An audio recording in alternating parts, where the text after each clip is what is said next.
The legal platform में आपका स्वागत है। मैं हूं नीरज कुमार। सुप्रीम कोर्ट ने मशहूर वकील प्रशांत भूषण को कंटेम्प्ट ऑफ कोर्ट के मामले में आज सजा सुनाई।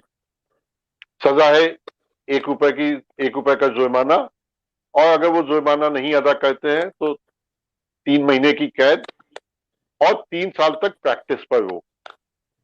ये मामला पिछले करीब 15-20 दिन से या महीने भर से काफी चर्चा में था, और सुप्रीम कोर्ट ने उनको दोषी करार दिया। फिर उनकी सजा पे बहस हुई। फिर सुप्रीम कोर्ट ने कहा कि वो माफी मांग लें। प्रशांत भूषण जी ने मना कर दिया कि नहीं, वो माफी नहीं मांगेंगे, कोर्ट को सजा देनी हो तो आज सुप्रीम कोर्ट ने सजा सुनाई। इस मुद्दे पे ये पूरा मामला क्या है, कंटेम्प्ट ऑफ कोर्ट किस तरीके से देखा जा रहा है भारत में अब, और सुप्रीम कोर्ट का जो फैसला है उसके क्या संदेश जाते हैं, क्या चीज है, इस पूरे मुद्दे पे बात करने के लिए हमारे साथ दो बहुत मशहूर और सीनियर वकील हैं।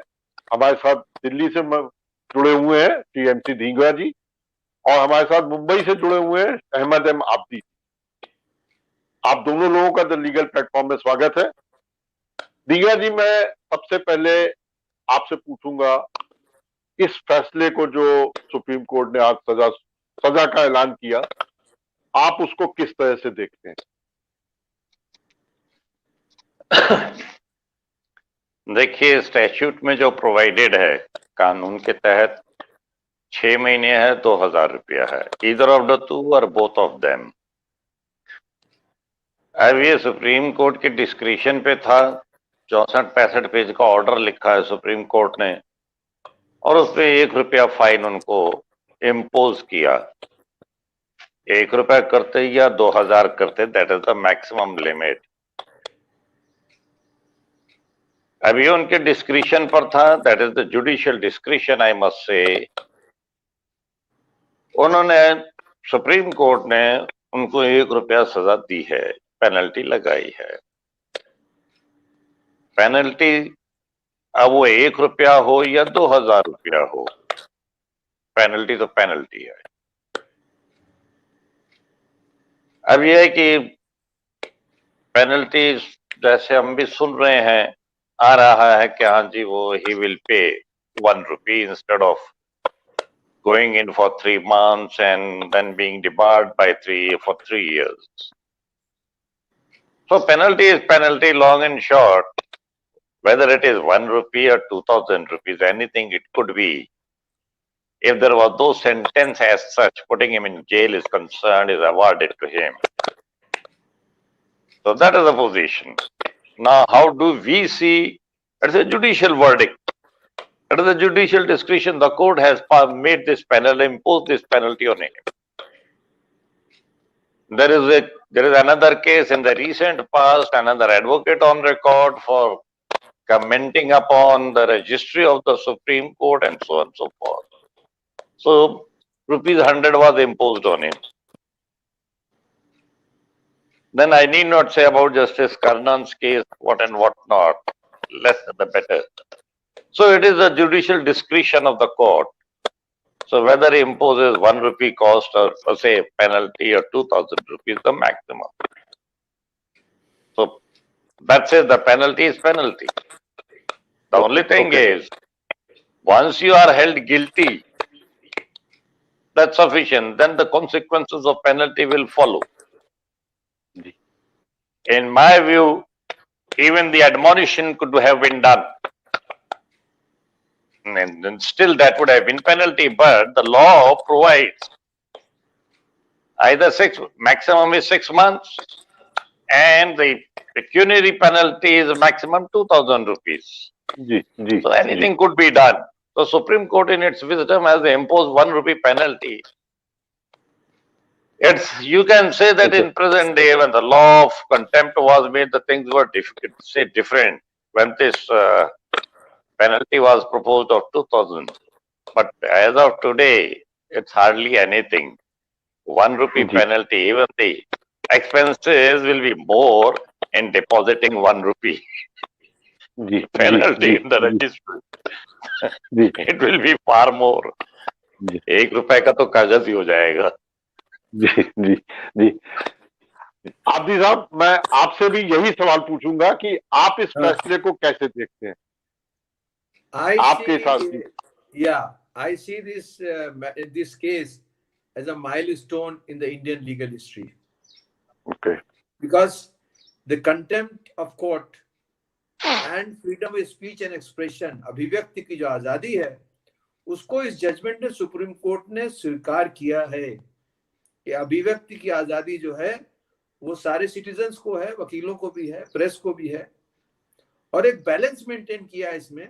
आप अगर पूरा इसका बैकग्राउंड देखें इस केस का, तो प्रशांत जी से कोर्ट ने खुशामद की है कि माफी मांग लो, जी और उनके इनकार करने के बाद ये पेनल्टी लगाई गई, 3 दिन का टाइम उनको दिया गया था। क्यों? जी क्योंकि अभिव्यक्ति की आजादी को सुप्रीम कोर्ट ने माना है, and I salute supreme court for that. और इसीलिए 1 रुपए का फाइन लगाया गया है। और वो बैलेंस आप देखिए, अगर के 1 रुपए का फाइन और 3 महीने का सेंटेंस और 3 साल के लिए प्रैक्टिस से बाहर करना, कोई बैलेंस नहीं बनता है वो। लेकिन एक गेट खोल के रखा है कि इससे प्रशांत जी जो बात कह रहे हैं, क्योंकि इस इशू को बहुत बड़ा नेशनल और इंटरनेशनल इशू ये बना है, क्योंकि हमारे जो न्यायपालिका है उसमें पारदर्शिता नहीं है, चाहे वो अपॉइंटमेंट का हो, चाहे डिसिप्लिन का हो, चाहे काम का हो। क्योंकि आप देखें, अगर 70 साल में हमने हर फील्ड में तरक्की की है, साइंस में, टेक्नोलॉजी में, मेडिकल साइंस में, और हमारे पास बहुत अच्छे अच्छे कानून भी हैं, हमारे पास दुनिया में बेहतरीन कानून है, लेकिन हमारे यहाँ आज भी उतनी पेंडेंसी है, एफिशिएंसी की कमी है। क्यों है ये सब चीजें? ये सवाल अगर क्रिटिसिज्म नहीं होगा पब्लिक प्लेटफॉर्म्स पे, तो ये सुधार कहाँ से आने वाला है? जी आज जी आम आदमी को ये नहीं मालूम होता कि जजेस का अपॉइंटमेंट कैसे होता है। जी कॉलेजियम अपॉइंटमेंट करता है, कॉलेजियम ने किसी को जी अपॉइंट क्यों किया और किसी को अपॉइंट क्यों नहीं किया, इसका कोई रीजन नहीं बताया जाता। ये सारा जो संस्था चलती है वो जनहित में चलती है ना, जनता के लिए, तो जनता को जी इस बात को मालूम होना चाहिए ना। और अगर क्रिटिसिज्म जी नहीं होगा, हेल्दी क्रिटिसिज्म, अब इसमें सुप्रीम कोर्ट ने ये बात को देखा है, क्योंकि सजाएं बहुत दी हैं सुप्रीम कोर्ट ने कंटेम्प्ट ऑफ कोर्ट में, लेकिन इसमें काफी आगे जी पीछे होना पड़ा है। और क्यों जी। होना पड़ा है? क्योंकि मेरा प्रशांत मेरा भूषण मेरा सवाल एक सवाल जो है वो यहीं पे आता है कि जी, सजा दी गई, मतलब कन्विक्ट घोषित किया गया, उसके हाँ, बाद 5 दिन बाद सजा का ऐलान पे बहस हुई, सजा क्या होनी चाहिए, और जी, उसके बाद 3 दिन का, जैसा कि आपने भी बताया, 3 दिन का टाइम दिया गया कि भाई आप माफी मांग। तो जी, ये जो चीज थी, और उसके करीब 7 दिन बाद या 8 दिन बाद आज सजा सुनाई गई।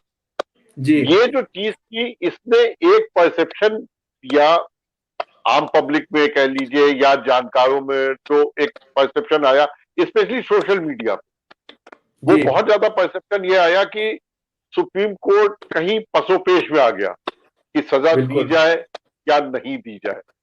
बिल्कुल। तो दिग्गा साहब, मैं आपसे जानना चाहूंगा, क्या ऐसा था कि सुप्रीम कोर्ट पसोपेश में था आपके हिसाब से? देखिए, ये बात तो जब सुप्रीम कोर्ट ने बार बार कहा कि आप माफी मांग लीजिए, माफी मांग लीजिए, तो कुछ ऐसा साउंड कर रहा था कि as if court is on the back foot after finding him guilty. जी जी इस ढंग का एक फीलिंग सी आ रही थी, एक मैसेज सा आ रहा था, जो बार बार कह रहे थे कि आप माफी मांग लीजिए। जी मेरे ख्याल से, मेरी नॉलेज में या मेरी नोटिस में ऐसा नहीं हुआ कि कभी सुप्रीम कोर्ट ने after finding guilty any contender has asked him to tender apology. I can understand at the threshold when there is any allegation, any application and any notice is there, the contender says I tender my unconditional apology. Is it at that stage? I never meant it, I never did it, not that. But after so much of deliberation, and when you are finding him guilty, when the court is finding him guilty, to my mind, again and again asking him, I mean, make the people feel that there is something wrong. जी Maybe the court has gone on back foot. I think, जी I'm seeing this thing for the first time. जी जी और There is no, I don't think that there is any history of this kind that the court has asked him repeatedly after finding guilty, repeatedly asked any contender to apologize, seek apology and get a victory. Ji ji So, ji I have not come across any such case. Then, हमारे साथ Abdi जी का संपर्क टूट गया है, तो जी। सवाल उनसे पूछा था, लेकिन अब मैं आपसे पूछता हूँ, जब अगर संपर्क हो जाएगा उनसे तो उनसे फिर पूछूंगा सवाल जी कि ये जो मामला था, जो मिस्टर आब्दी ने अभी बात भी कही कि हेल्दी क्रिटिसिज्म होना चाहिए किसी भी इंस्टीट्यूशन का या किसी भी उसका, that's right. That's right. ये तो मैं अगर ये पूछूं कि क्या ये मामला ऐसा था जिसको सुओ मोटू संज्ञान लिया जाना चाहिए था आपके हिसाब से? मतलब देखिए जी, सुप्रीम कोर्ट ने due respect to supreme court, I am not क्या कहते हैं questioning its wisdom, but still this has been upheld. This has been found by the Supreme Court, so much so, rather it was considered to be such an aggressive contempt that the court suo motu took it. Had it been on the application, then the attorney's sanction would have been there. That was a requirement. But since the court took it suo motu, so that's why that was given a go by. Now the thing is that once the Supreme Court has found it, so we must respect that, yes, the finding is correct. Unless until it is upset in review or in some subsequent judgment, subsequently by a larger bench, the Supreme Court holds that, yes, this judgment is per incuriam. That's a different thing. But as of today, because this judgment is staying out there, so we have to respect, we have to say, yes, that's the correct law laid down. Unless until it comes for scrutiny before the Supreme Court, in some other case or even in review in this very case, if at all it is filed, because conviction is there, and conviction for contempt has got its own repercussions. I need not elaborate, but that is there. The provisions are there. So, to say that whether the contempt was made out or not, or whether it was proper for the court to suo motu initiate or not, whether the facts stated or the tweets about the CJI, whether they really constituted contempt or otherwise, the court has already given its finding that yes, indeed it amounts to criminal contempt. So it will not be proper. So it will not be proper on this platform to say that no, Supreme Court was wrong. So I say we all, not only as citizens or the officers of the court, the law has to be respected. The law was laid down by the Supreme Court. That's law of the land as of today. So we all have to respect. If the Supreme Court tomorrow finds that in the review petition or in some other case that this judgment is per incuriam, that it will be per incuriam. But so long as it is holding the field, it's a good law. Once the Supreme Court has said that it constitutes a criminal contempt, I'm not saying good, bad, or indifferent, or right or wrong. Whatever Supreme Court has said, that is the law, and the law is right. Unless until it is challenged, set aside, so on and so forth. So that's my approach. That's my approach. ठीक है, ठीक. That's my individual approach, I must say. मैंने अभी ढींगरा साहब से सवाल पूछा था कि जो ये मामला था कंटेम्प्ट वाला, प्रशांत भूषण जी वाला, इसमें मेरा सवाल ये था कि क्या ये ऐसा मामला था जिसपे कंटेम्प्ट का सुओ मोटू उसको कॉग्निजेंस लिया जाना चाहिए था? मेरा सवाल इसके साथ ये भी है, जो क्या कहते हैं कि जो जहां से हमने ये लॉ लिया, ब्रिटिश लॉ को हमने इस एक तरीके से इनहेरिट किया, उसमें से चीजें ली, वहां पे एक बहुत ही मशहूर स्पाई कैचर केस हुआ था, आपने जो आप लोगों ने तो सुना ही होगा, स्पाई कैचर, यस यस, जिसमें जज ने अखबार के लिए कहा था कि भाई ठीक है, जो छापा है उन्होंने, ठीक है, हम बुड्ढे हैं तो उसमें क्या दिक्कत है, हम बुड्ढे हैं तो ठीक है, और लेकिन अगर वो हमको बेवकूफ समझते हैं तो ये उनका परसेप्शन है, मैं समझता हूँ कि मैं बेवकूफ नहीं, ये जज ने बोला था. उसके बाद वैसे उन्होंने ये भी कहा था कि ठीक, अगर इन्होंने ये कहा होता तो शायद हम इनको कंटेम्प्ट का चार्ज लगाते. अब अगर उससे मुकाबला करें इस चीज का, तो आपको क्या लगता है कि क्या ये जाना चाहिए था, होना चाहिए था, या यहां तक बढ़ना चाहिए था मामला? नहीं, मुझे अगर मेरी राय आप पूछ रहे हैं तो ये सुप्रीम जी कोर्ट के जो है ओवर रिएक्शन है। जी कोई दो ट्वीट्स सुप्रीम कोर्ट की जो स्मिता है और सुप्रीम कोर्ट की जो पोजीशन है उसको हिला नहीं सकता। ऐसा जी किसी ने दो ट्वीट कर दिए तो सुप्रीम कोर्ट की गरिमा खत्म हो गई। मुझे लगता है ये सुप्रीम कोर्ट ने ओवर रिएक्ट किया है, इसीलिए जी वो वहां तक पहुंच गए और जजमेंट में ये कह दिया कि इसको आयरन हैंड से हैंडल करना चाहिए। और आयरन हैंड जी से क्या हैंडल किया? 1 रुपए का फाइन किया। तो जी ये ओवर रिएक्शन था सुप्रीम कोर्ट का। I would say that and I am जी entitled to criticise that judgment on merits. जी जैसे अटॉर्नी जनरल का ढींगरा साहब ने बताया, अटॉर्नी जनरल की उन्होंने कंसेंट नहीं ली, अटॉर्नी जनरल जी वहां मौजूद थे। तो इतना जी ज्यादा बढ़ चढ़ के सुप्रीम कोर्ट को नहीं जाना चाहिए था। देखना चाहिए था कि कौन है कंटेमनर, कौन है, उसका बैकग्राउंड क्या है, उसकी नीयत क्या है। नीयत सबसे बड़ी जी चीज है देखिए लॉ में, नीयत जी देखना चाहिए थी। प्रशांत भूषण कोई ऑर्डिनरी वकील नहीं है। प्रशांत भूषण का एक रिकॉर्ड है। प्रशांत भूषण ने बहुत काम किया है, अदालत की गरिमा को बढ़ाने के लिए काम किया है, और अदालत ने उनको बहुत इंपॉर्टेंस भी दी है। तो प्रशांत जी भूषण कोई ऐसे वैसे वकील नहीं है जो कि कुछ अदालत का माहौल उड़ाने की कोशिश कर रहे हो, या अदालत को ऐसा ले रहे हो कि गलत कह रहे हैं। और क्योंकि 2005 में ये लॉ में संशोधन भी किया गया, कहा गया कि सच्चाई जी जो है वो देखना चाहिए, तो सुप्रीम कोर्ट को भी देखना चाहिए था। मेरे ख्याल से जी तो supreme court has over reacted in this matter. जी जी। अच्छा, एक चीज इसके साथ एक और आती है कि जो 2018 में जनवरी, 12 जनवरी या 13 जनवरी, आई थिंक 12 जनवरी शायद तारीख थी, सुप्रीम कोर्ट के 4 सीनियर मोस्ट जजों ने एक प्रेस कॉन्फ्रेंस की थी और जी उसमें तत्कालीन चीफ जस्टिस के खिलाफ आरोप लगाए गए थे कि जो भी आरोप थे, और उस समय उन 4 जजेस में से एक जजेस ने ये तक कहा था कि अगर हम ये नहीं करते तो आने वाली पीढ़ियों को हम जवाब नहीं दे सकेंगे और लोकतंत्र की जड़ें खतरे में पड़ेंगी। क्या वो कंटेम्प्ट था?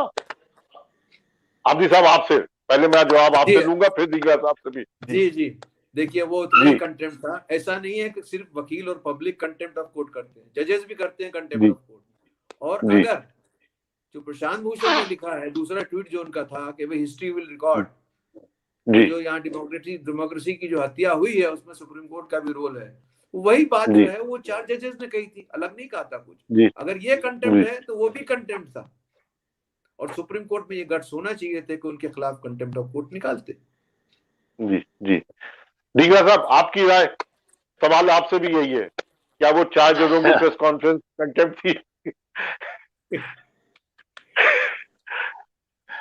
देखिए, मैं आदि साहब से एग्री भी करता हूं जी कि क्योंकि उनकी जो क्रिटिसिज्म थी ना, can they B spared by saying that it was a healthy criticism. मैं उसमें एक चीज जोड़ना चाहूंगा कि वो चीज एक जो एडमिनिस्ट्रेटिव सेटअप था उसको लेके था कि बेंचेस को जो कोर्ट केसेस जा रहे हैं वो कैसे जा रहे हैं, तो वो एक एडमिनिस्ट्रेटिव सेटअप वाला मामला था। जी अब जी अगर आप इस फिटनेस पे जाइएगा, जी एडमिनिस्ट्रेटिव सेटअप पे, तो प्रशांत भूषण ने क्या कहा था? उन्होंने यही तो कहा था कि भाई आप मोटरसाइकिल पे बैठे हैं बिना मास्क के, सोशल डिस्टेंस छोड़ के, इग्नोर करके, और आप तालाबंदी लगा के कोर्ट को आपने बंद कर रखा है। जी तो कुछ जुडिशियल डिस्चार्ज में कोई ऐसी बात नहीं कि क्या आपने कोई करप्ट प्रैक्टिस अडॉप्ट की है, आपने कुछ गलत किया है जानबूझ के, आपने किसी तरह का, उन्होंने उस तरह के कोई जुडिशियल कॉन्डक्ट के ऊपर उन्होंने नहीं कुछ कहा प्रशांत ने। जी उन्होंने तो सिर्फ ये देख के बोले कि भाई सुप्रीम कोर्ट को आपने ताला लगा रखा है और आप वहां पर मोटरसाइकिल के ऊपर सोशल डिस्टेंसिंग वगैरह वगैरह को सबको आपने गो बाय कर रखा है। जी अब वो भी एक एडमिनिस्ट्रेटिव, आप कह लीजिए कि वो that was not a judicial part. और जी जो अगर 4 जजेस ने कहा तो as you say it was administrative on the administrative side, not on the judicial side. जी जी फिर एक और चीज आती है कि अब वहां पर भी उन्होंने चीफ के लिए बोला, यहां भी उन्होंने चीफ के लिए बोला। यहाँ चीफ के सोशल कंडक्ट के बारे में बोला, वहां पर उन 4 जजेस ने चीफ के और दूसरे एडमिनिस्ट्रेटिव फंक्शन के बारे में बोला।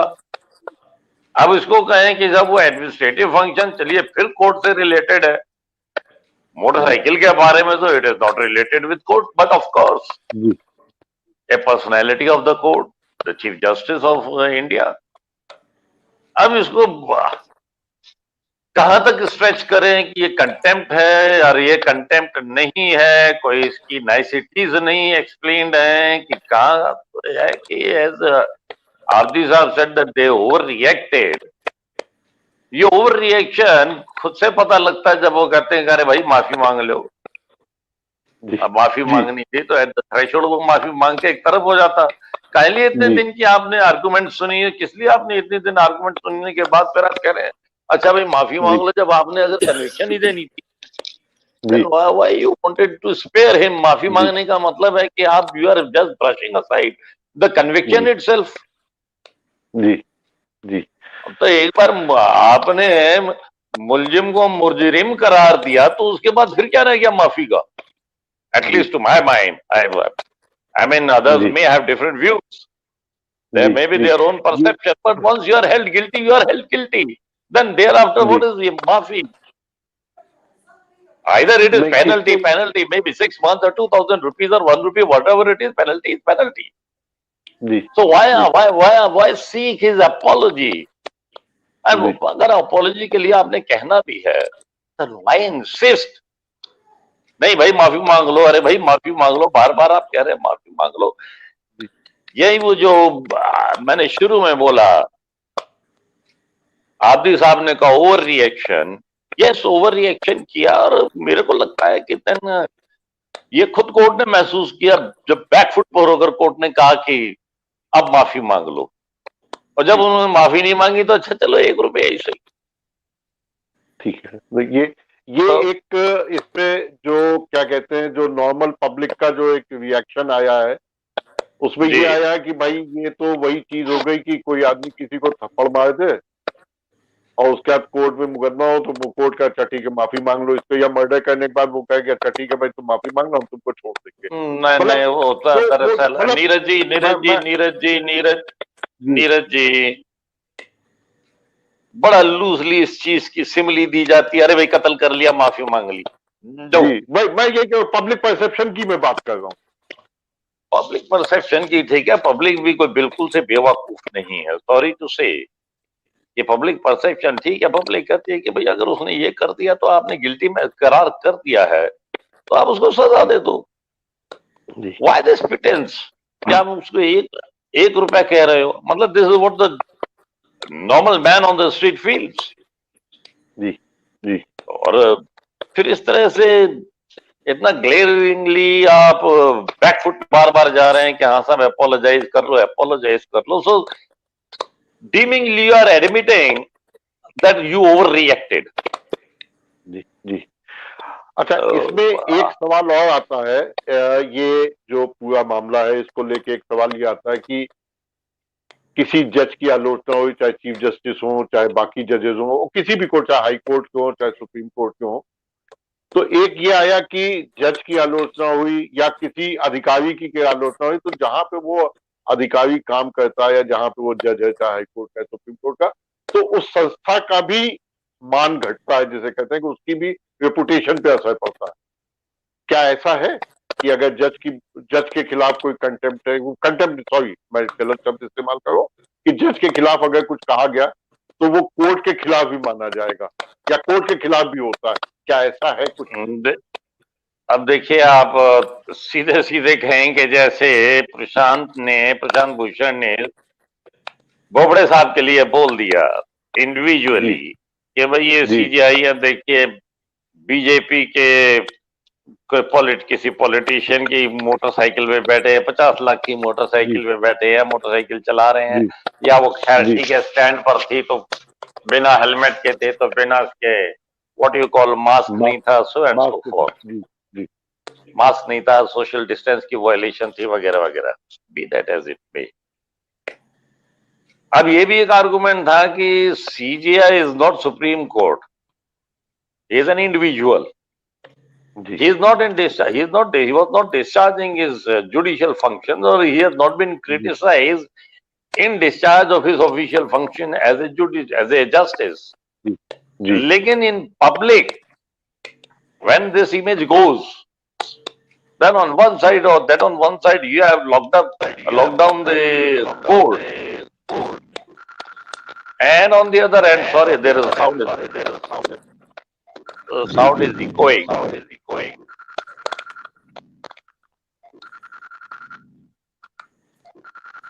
Hello. Yeah. जी बताइए बताइए बताइए सर आप क्या आवाज आ रही है नहीं, मेरे it is resonating in my ears.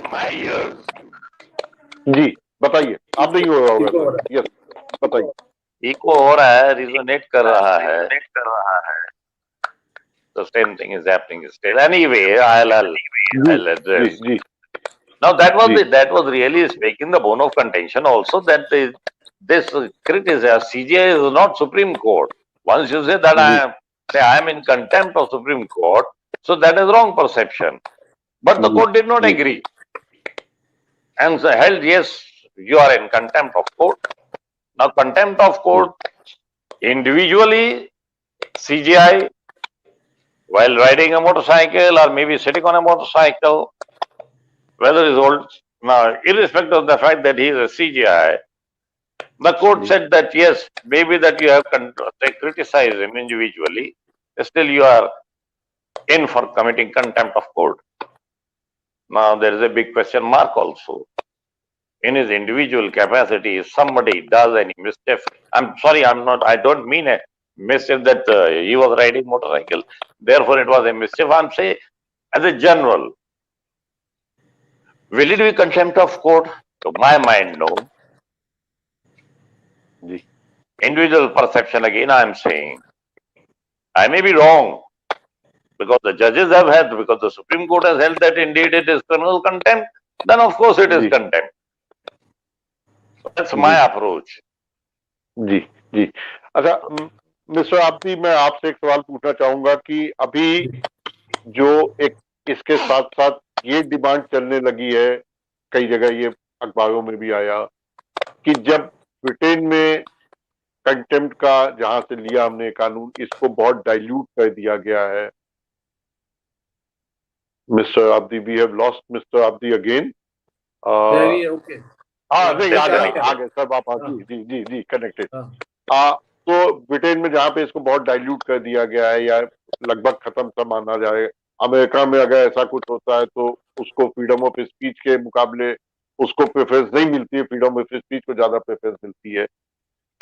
Hindustan में आप किस तरीके का वो देख रहे हैं कि क्या अदालतों का रुख अब तक इसको लेके कैसा रहा है? एक जनरल व्यू अगर हम जानना चाहें कंटेम्प्ट को लेके, कंटेम्प्ट ऑफ कोर्ट को लेके, क्योंकि एक साथ में ये भी डिमांड उठ रही है कि कंटेम्प्ट ऑफ कोर्ट का जो क्लॉज है वो खत्म, क्रिमिनल कंटेम्प्ट का जो क्लॉज है वो खत्म कर दिया जाना चाहिए. तो इन दोनों चीजों डिमांड को देखते हुए और जो इंडियन कोर्ट्स का जो अभी तक का पिछले 70 साल का जो रिकॉर्ड रहा है, उसको आप किस तरीके से देखेंगे? देखिए, मेरे ख्याल से प्राविधान हटाने से प्रॉब्लम सॉल्व नहीं होने वाली. जरूरत है एटीट्यूड में चेंज की. जुडिशरी का हाई कोर्ट और सुप्रीम कोर्ट के एटीट्यूड में चेंज होना चाहिए.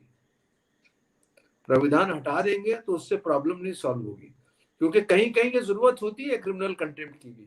कुछ लोग आके कोर्ट में बदतमीजी करते हैं या जो वहां की कार्रवाई है उसमें व्यवधान उत्पन्न करते हैं, उनके लिए क्रिमिनल कंटेम्प्ट चाहिए. और मैंने अभी तक जो मेरा एक्सपीरियंस है, courts have been very lenient in imposing penalty for any contempt, and they give chance to people to apologize and go. Generally this happens in every case, that whenever they held also people guilty, they tender apology, people tender apology and they leave them. That is a magnanimity which courts show.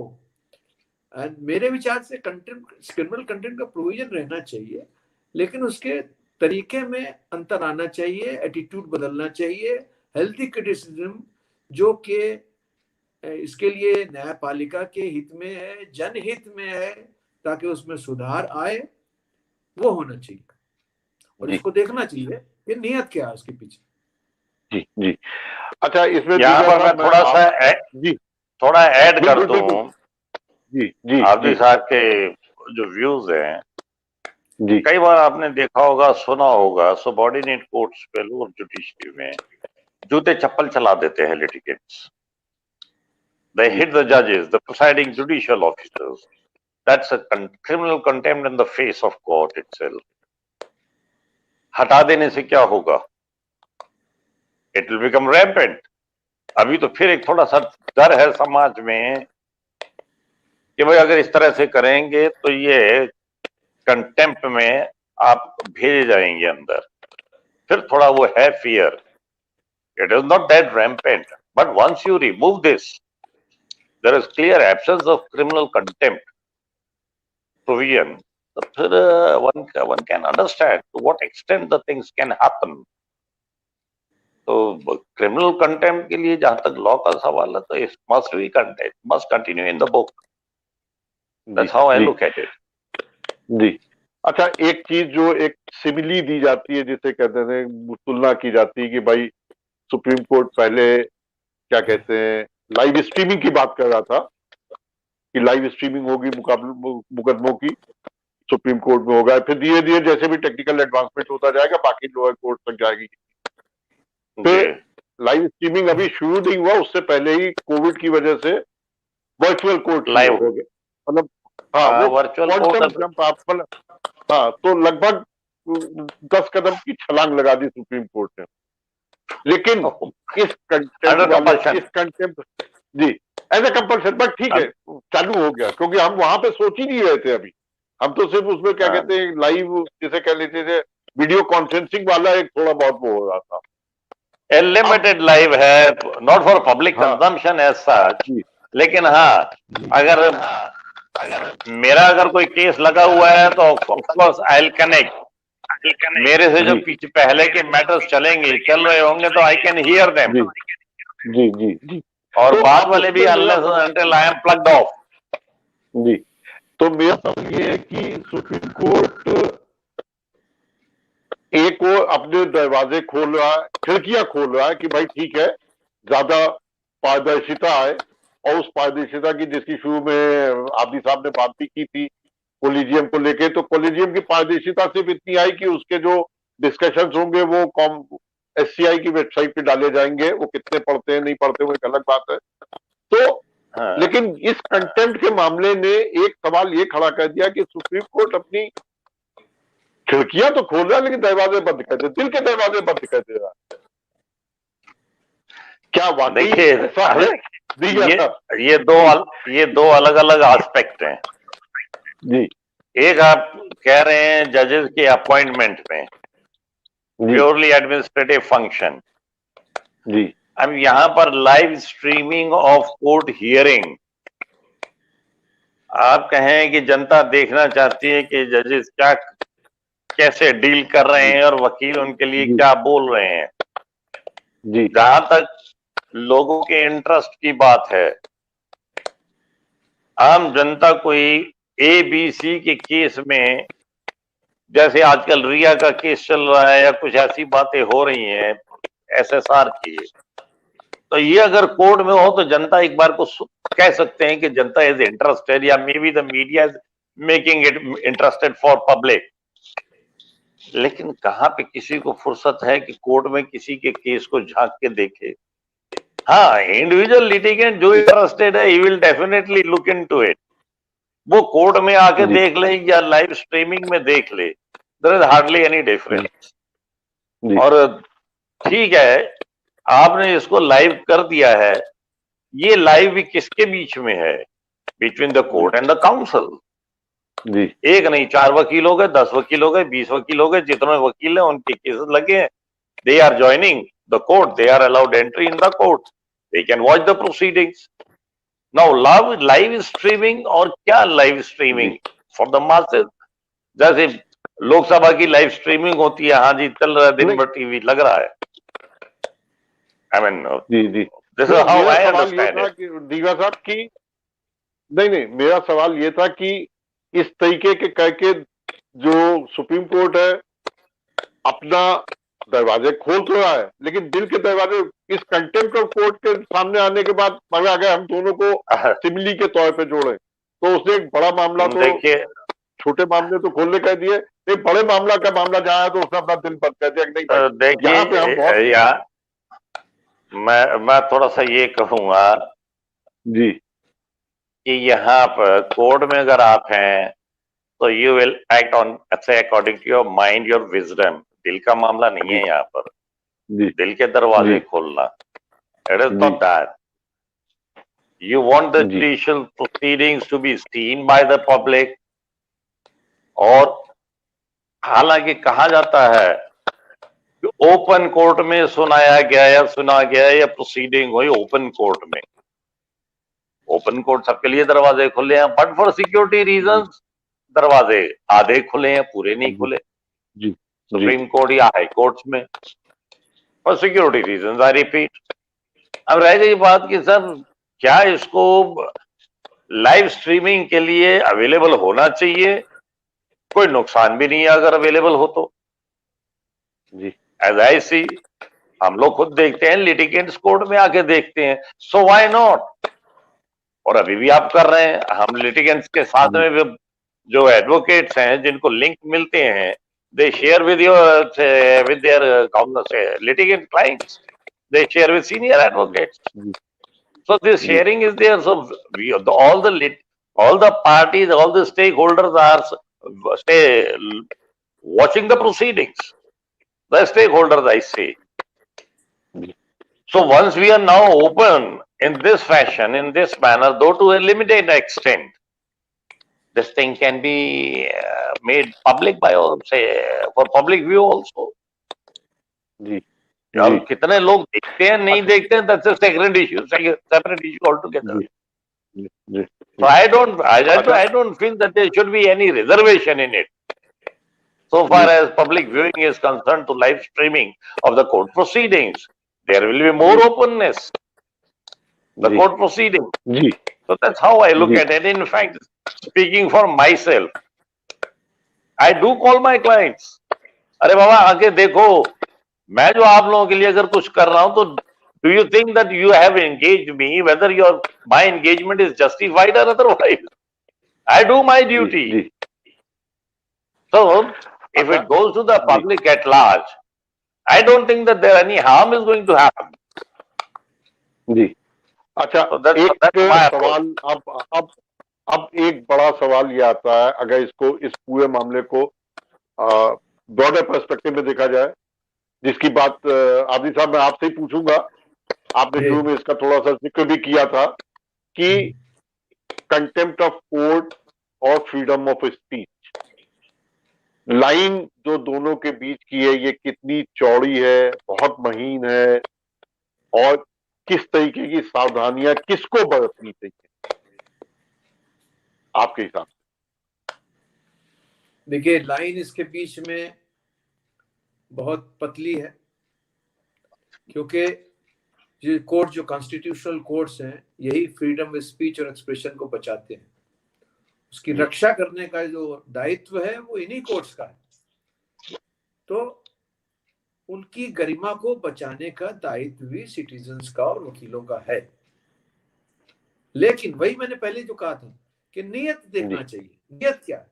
नियत क्या court का माहौल बनाने का है, क्या court की गरिमा को कम करने का है, या हेल्दी क्रिटिसिज्म सुधार के लिए? जैसे कि कोई भी जजमेंट कोर्ट का हो, हर एक वकील को, हर एक सिटीजन को यह अधिकार है कि उसकी एकेडमिक आलोचना करी जा सकती है कि ये जजमेंट इस तरह से ठीक नहीं है, उसकी मान्यता में, उसकी गरिमा में कमी नहीं आएगी, लेकिन उसकी आलोचना की जा सकती है। उसी तरह का एटीट्यूड कोर्ट्स को रखना चाहिए कि उनकी जो कार्य प्रणाली है, जो तरीका काम करने का है, उसकी आलोचना का अधिकार जनता को होना चाहिए। और गरिमा बनाए रखने का भी ड्यूटी है जनता की, वो गरिमा भी बनी रहे, लेकिन उसमें सुधार का स्कोप जब ही रहेगा जब क्रिटिसिज्म अलाउ किया जाएगा, और क्रिटिसिज्म अलाउ नहीं किया जाएगा, सुधार नहीं होगा। जी जी अच्छा, अब एक आखिरी सवाल, पहले दीगर साहब आपसे मैं जवाब चाहूंगा कि ये जो फैसला आया, जो आज सजा सुनाई गई, इसके क्या कोई संदेश भी हैं और ये कितना इंपॉर्टेंट होगा इंडियन जुडिशरी के इतिहास में? दीगर साहब आपसे। देखिए, मैसेज की बात जहां तक है तो पेनल्टीज कई बार लग चुकी हैं। There are cases galore. आदमी बड़ा हो या छोटा हो, बड़ा होने को तो देखिए कर्नन साहब भी थे, जज साहब थे, ही वॉज ऑल्सो पेनलाइज्ड। ये वकील रहे हैं, ही इज ऑल्सो पेनलाइज्ड, तो द क्वांटम वाज डिफरेंट। अब इसमें मैसेज क्या कहेंगे? Penalty is penalty, as I said in the beginning. Someone is punished for 6 months. The other advocate is punished 100 rupees about a couple of weeks back. And this gentleman is punished for 1 rupee. Now, the only intriguing thing is, what is the basis of quantum? On what basis you would measure the contempt to be satisfied by this much of amount? Penalty, I would say. There is no fixed criteria for that. As you have seen today, 1 rupee, but a couple of weeks back, 100 rupees, and few months back, 6 months to a judge. So, what should be the exact criteria? You can't say. Again, going back to the same, when you are before a criminal court, depending upon the facts and circumstances of the case, if the offense is punishable by 7 years, the court may grant 3 years, may grant 2 years, may grant 7 years. So it is depending upon the facts and circumstances of the case mostly. So there can't be a general standard or yardstick that yes, this much is there because the law provides up to 6 months, up to 2,000 rupees. So there can't be any fixed rule or yardstick that this much must be the punishment. Now, in the wisdom of the court, in the given facts and circumstances, the Supreme Court has found that yes, 1 rupee is sufficient. All right. So, what message? The penalty is there for committing contempt. So, I don't mean to say that it should have been a severe punishment more than this. I don't mean to say that. It is up to the wisdom of the court because the contempt is really speaking between the court and the contemptor. Unlike, you see, in criminal offences where there is an offence against the society at large. So here the things are different, or rather differently treated. And in this case, yes, of course, the penalty has been imposed 1 rupee, so that's the wisdom of the court. Court in its judicial discretion has found it to be sufficient, okay. So, बाकी आपजी साहब का विचार जानेंगे, आपजी साहब क्या कहना चाहेंगे? नहीं, आपजी साहब, मैं आपसे भी यही कहूंगा, मेरा सवाल यही है, साथ में ये मामला जो है आगे न्यायपालिका के इतिहास में कितना इम्पोर्टेंट माना जाएगा, अगर मैं आपसे ये पूछूं, मतलब ये एक बहुत संदेश के साथ। Yes yes, Indian legal history में it was a very very historic occasion when all civil society groups, all activist lawyers, not only nationally, internationally, united behind Prashant Bhushan, not because of Prashant Bhushan, because of the issue involved, which was fair criticism and freedom of speech. And that I consider it's a very, very major shift which will bring in the Indian judicial history. जी. अच्छा, I expect that Italy will take it positively and there will be introspection और आत्म परीक्षण करके न्यायपालिका में सुधार की दिशा में कुछ काम शुरू करेंगे। जी। तो द लीगल प्लेटफॉर्म में से बातचीत करने के लिए मिस्टर आब्दी आपका बहुत बहुत शुक्रिया, मिस्टर धिंगरा आपका बहुत बहुत शुक्रिया, और इस पूरे मामले पे जो हम लोगों ने कई 40 मिनट बातचीत की है, उसमें ये एक निकल के आया कि सुप्रीम कोर्ट का फैसला जो आया है, जो सजा सुनाई गई है, it's going to be a landmark case in Indian judicial history. और जहां तक एक चीज ये भी है कि भाई सजा सुनाई गई, सजा दी गई, अब वो पेनल्टी चाहे ₹1 की हो, चाहे ₹1000 की हो, चाहे ₹2000 की, पेनल्टी इज पेनल्टी, तो उसका एक अपना महत्व है। हम जल्दी ही एक नए मुद्दे पे, एक नई शख्सियत के साथ आपके सामने फिर हाजिर होंगे। तब तक के लिए नमस्कार। नमस्कार। थैंक यू, नमस्कार। नमस्कार।